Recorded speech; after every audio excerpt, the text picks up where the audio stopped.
오늘 우리에게 주시는 하나님의 말씀은 출애굽기 7장 8절에서 13절까지의 말씀입니다.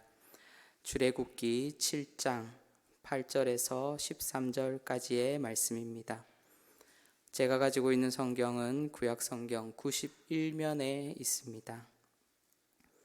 출애굽기 7장 8절에서 13절까지의 말씀 우리 함께 읽어보도록 하겠습니다. 여호와께서 모세와 아론에게 말씀하여 이르시되 바로가 너희에게 이르기를 너희는 이적을 보이라 하거든 너는 아론에게 말하기를 너의 지팡이를 들어 바로 앞에 던지라 하라. 그것이 뱀이 되리라. 모세와 아론이 바로에게 가서 여호와께서 명령하신 대로 행하여 아론이 바로와 그의 신하 앞에 지팡이를 던지니 뱀이 된지라. 바로도 현인들과 마술사들을 부르매 그 애굽 요술사들도 그들의 요술로 그와 같이 행하되 각 사람이 지팡이를 던짐에 뱀이 되었으나 아론의 지팡이가 그들의 지팡이를 삼키니라. 그러나 바로의 마음이 완악하여 그들의 말을 듣지 아니하니 여호와의 말씀과 같더라. 아멘. 오늘 우리가 함께 읽은 본문은 출애굽기를 하면 우리가 딱 떠올리게 되는 그 10가지의 재앙에 앞서 벌어진 그 사건을 오늘 우리가 함께 읽어 보았습니다. 오늘 말씀을 보면 바로 앞에서 모세와 아론의 모습을 우리는 볼 수 있습니다. 그런데 모세는 바로를 만나기 이전에 하나님께 어떠한 명령을 듣게 됩니다. 하나님은 모세와 아론이 바로 앞에 서게 되면은 아론에게 말하여 바로에게 자신의 손을 들고 있는 그 지팡이를 던져 보일 것을 말씀하셨습니다. 그리고 이 지팡이가 무엇이 된다라고 성경은 기록하고 있습니까? 바로 9절에 보면은 이 지팡이가 하나님께서 뱀이 되게 하겠다라고 그렇게 말씀하시는 것을 우리는 볼 수 있습니다. 그리고 10절로 넘어가면 모세와 아론은 바로 앞에 서게 됩니다. 하나님께서 일러주신 것처럼 아론이 자신이 가지고 있던 그 지팡이를 던져 보이게 됩니다. 그리고 그 지팡이는 하나님께서 말씀하셨던 것처럼 뱀이 되었습니다. 자, 이를 본 바로의 반응은 어떻습니까? 평범한 사람 같았으면 이를 보고 놀라워하거나 또 이를 보고 두려워했을 것입니다. 그러나 바로의 반응은 어떻습니까? 저런 뱀 정도는 나도 만들 수 있다라는 그런 생각을 하고 자신들의 현인들 그리고 술사들을 동원하여서 똑같이 그 지팡이를 뱀으로 만들어내는 그런 장면을 우리는 보았습니다. 그러면은 여기서 우리는 한번 생각해 보아야 될 것이 있습니다.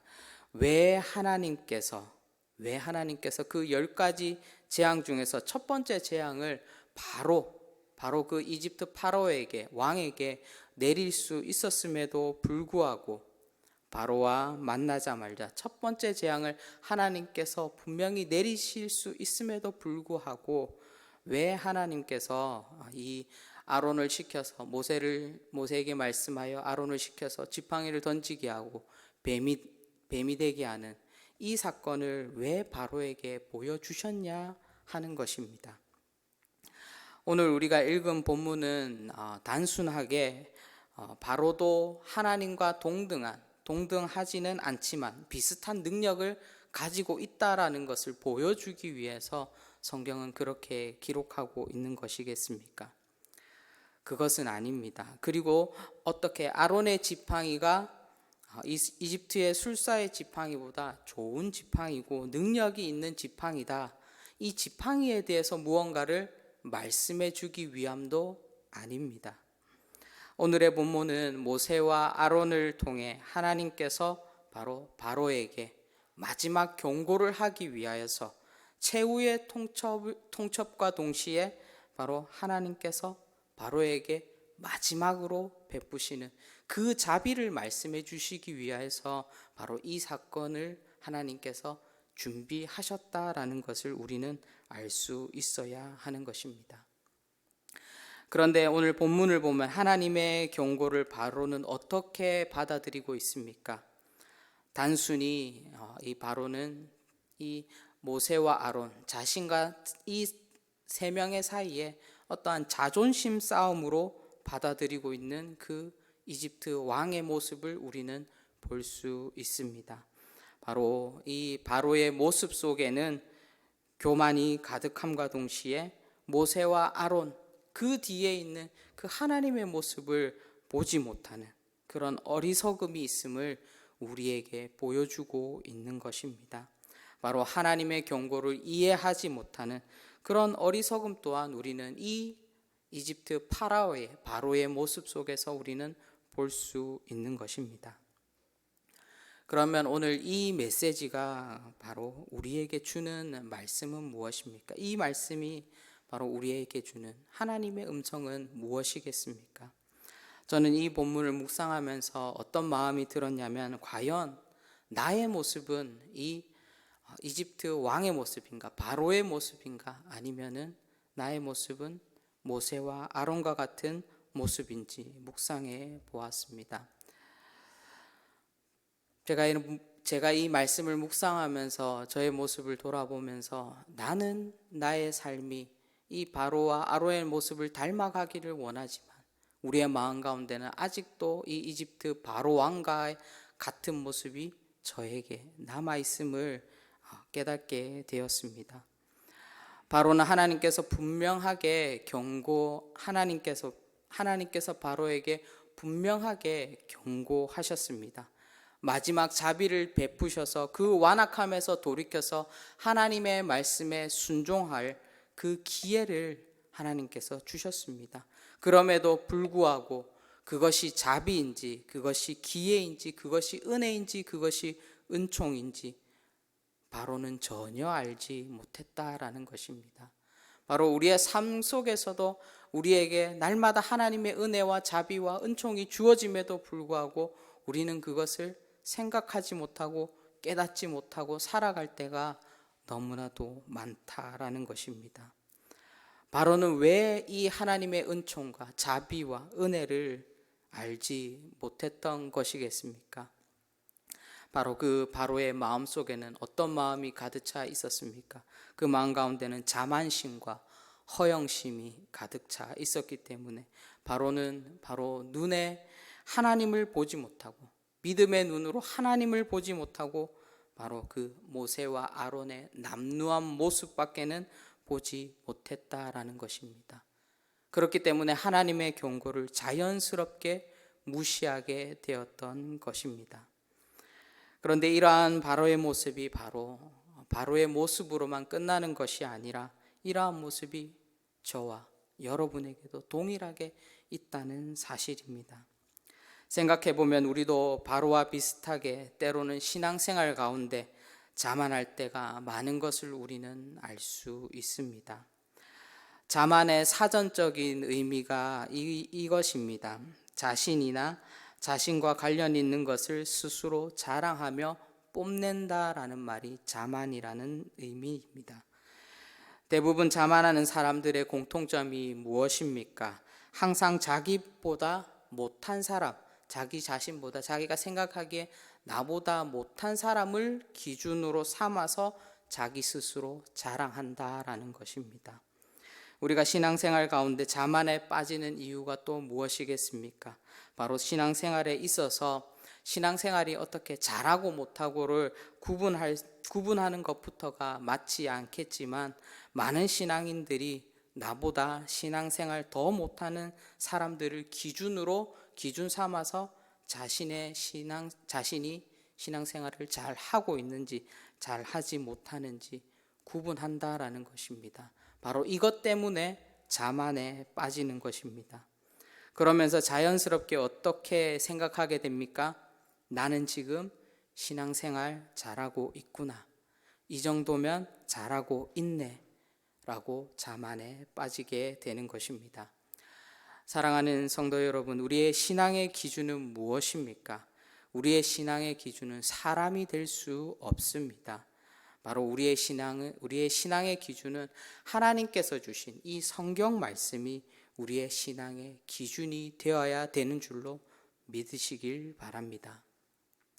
그리고 또 한 가지, 하나님의 경고를 바로가 무시하게 된 이유는 그 마음 가운데 허영심이 가득 차 있었다라는 것입니다.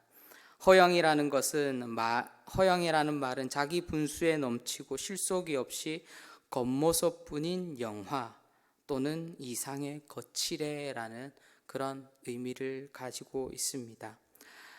바로 이 이집트 파라오의 허영심은 어디에서부터 기인한 것이겠습니까? 그것은 바로 천지의 창조주를 모르는, 이 세계를 지으시고 이 세계를 움직이고 있는 분이 누구인지 모르는 그 무지에서 비롯된 허영심이다라는 것입니다.